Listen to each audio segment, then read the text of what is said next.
3 miles of track. That's Back because with there was so Adventures of many Eagle lines Eyes. and locations We to are service they need in frequent stops. There was living 4 at the passenger Iron. trolleys that ran across that line and 2 baggage trolleys. Should be interesting. And the trolley was in such demand once This is it got George. established that they actually bought trolley trailers to pull with the trolleys to handle the number of riders that wanted to ride and switch change. So, look, we can pass this around. That's the actual trolleys that ran across this area. And they ran from 6 in the morning until midnight, 7 days a week, 365 days a year. Heated, insulated, even had bathroom facilities on them. But they recommended that you not use the bathroom in town because it was a very basic disposal system.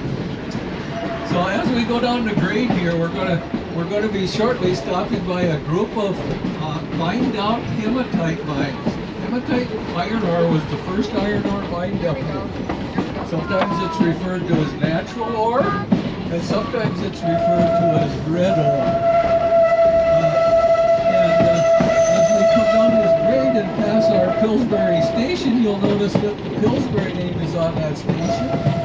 And the reason for that is John Pillsbury, back in the 1880s, actually came up here and purchased a 10,000 acre tract of land.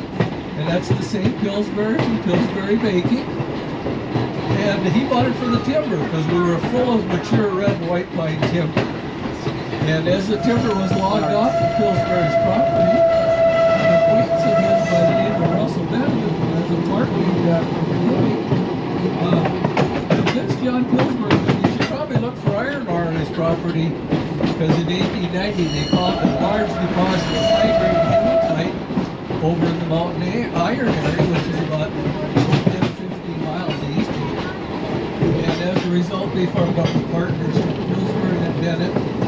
And that was contingent on if Pillsbury or Bennett could find him 10 or 100,000 tons of marked water on his property. And Russell Bennett actually contacted the Longyear family from Michigan, which were up in the area, with core drills to take core samples to help find iron ore. And they found a large body of iron ore on the Pillsbury property. So we're going to stop here right above the Pillsbury mine. The road actually split the Pillsbury mine in half when it was built. And yeah, you can get up and take pictures and look. And this valley that we're looking down here, there's nothing natural about it. This was dug out. In 1900, this was a flat piece of ground. And as we dug out the high-grade hematite ore, we left behind this 2-mile-long valley. It's 3/4 of a mile wide, and the water out there is 214 feet deep. But this was all hematite mines, red ore mines. The Pillsbury mine directly below us started shipping hematite ore in 1898, and it shipped hematite ore till 1908. And then in the wooded area would have been the Glen mine, and we're actually going to stop out at our simulated Glen location site so people can experience what typically would have existed on a mining location. And then the other mines were the Leonard, the Monroe, the Douglas, and there were 6 mines that just started out small and kept growing until they grew into each other and dug this valley out that we're looking at. Every one of these mines also started as an underground mine. So in 1900 this would have been flat if we just stopped here. But they discovered that our iron ore was too soft, it was too close to the surface to mine safely underground. So they converted their mines to open pit mines. That was pretty common around here. Most of the natural ore mines actually started out as underground mines and were then converted to open pit. The hematite ore is recognizable on the red cliff there, and you can see why it was called red ore. But actually, when you dig hematite ore out of the ground, it's not red, it's actually dark blue in color. But when you expose it to moisture and air, it rusts, and that's where the red coloration comes from. And that red coloration, of course, is iron oxide, which is the primary pigment in red paint. So if you ever knew anybody that worked in natural ore mines, they could never hide the fact that they were natural ore miners because they were red, head to toe, morning to night, and it didn't wash out very well. And the other unique thing is right below us, you might notice a single track mountain bike trail. We're right here, surrounding this pit is 26 miles of some of the finest, most scenic mountain bike riding in the United States. It's actually the 5th most popular place to mountain bike in the United States since it was opened up about 3 years ago. It's free to ride, and there's several different skill levels of trails for that, and they can also be rad.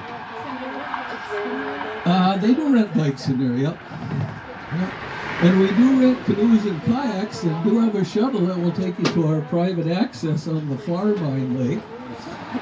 Abandoned mine pit lakes are amazing because they're filled with groundwater and spring water, so you can see 50, 60 feet down the water. It's crystal clear. Where if you go on one of our natural lakes, you're looking to see down 18 inches. So, and they're so clear, and divers love them for the clarity. There's fish in most of them. They do not make a good wading lake, though, because 1 foot off the shore is probably 200 feet deep. So, that, and they're very cold for swimming, but they do swim it. So, anybody got any questions what we're looking at here? Okay, let's continue on our trip.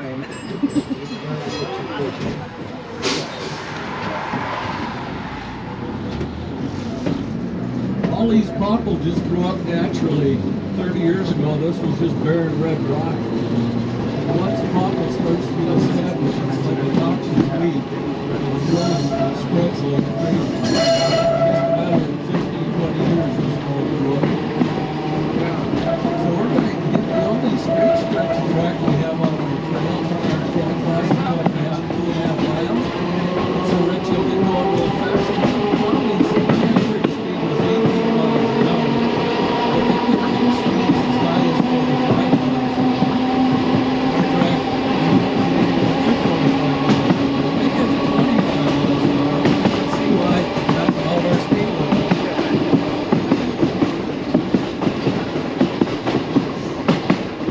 Another interesting thing, the trolleys that were used here were all ordered with wooden seats. Anybody know why they were ordered with wooden seats?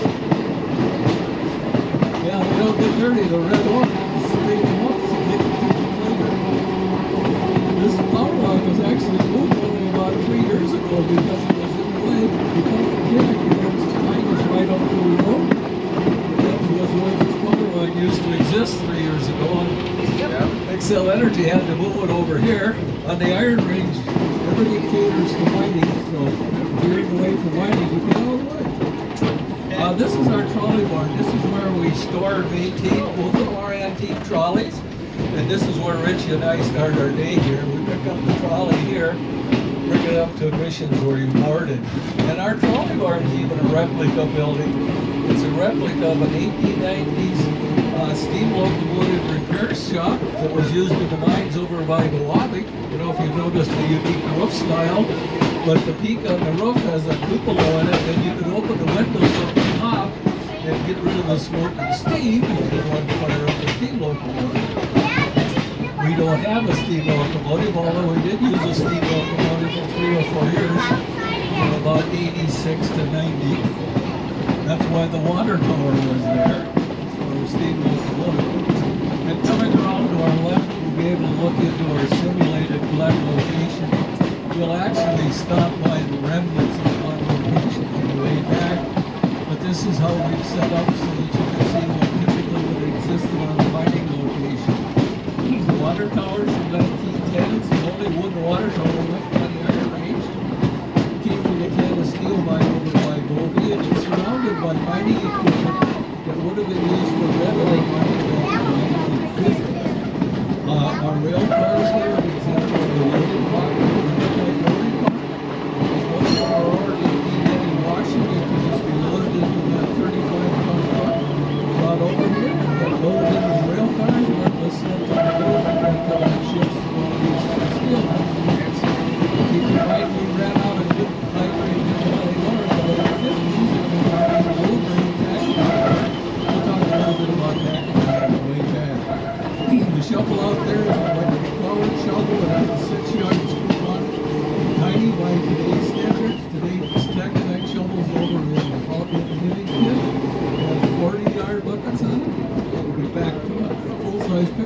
trucks into the bucket and still have room to get out.